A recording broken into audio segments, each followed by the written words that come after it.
Happy Monday, everyone. This is Christian Nabush, licensed real estate agent with a Real Broker, and I help families buy and sell properties here in the Gulf Coast communities of Pinellas County. If that's of interest to you, please give me a call at 727-303-1521 or send me a DM at CD Selling St. Pete. It's on all my social media. Today, I want to bring to your attention three of the homes that were listed for a couple of days on in the community that recently had a price reduction. And first off, I want to talk about a beautiful St. Pete home.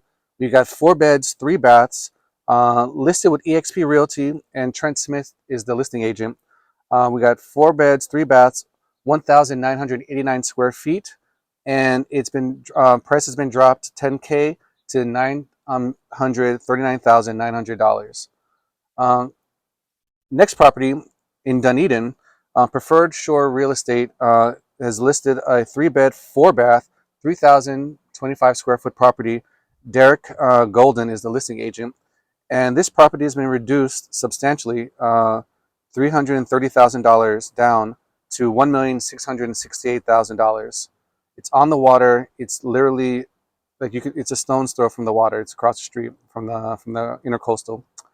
Last property with Coldwell Banker, we have another substantial price drop. So this 3 bed, 2 bath, 1,792 square foot property. Martha Thorne is the listing agent on the property. It's been reduced $200,000 to $1,498,000. Private dock, Gulf access. This home looks beautiful. It's located in Bel Air Beach. So these homes have been recently reduced in price to get some more interest in the market. So yeah, if these homes or any homes here in the Gulf Coast communities are of interest to you, please give me a call, 727-303-1521, or all my social media, send me a DM at CD Selling St. Pete. Talk to you later.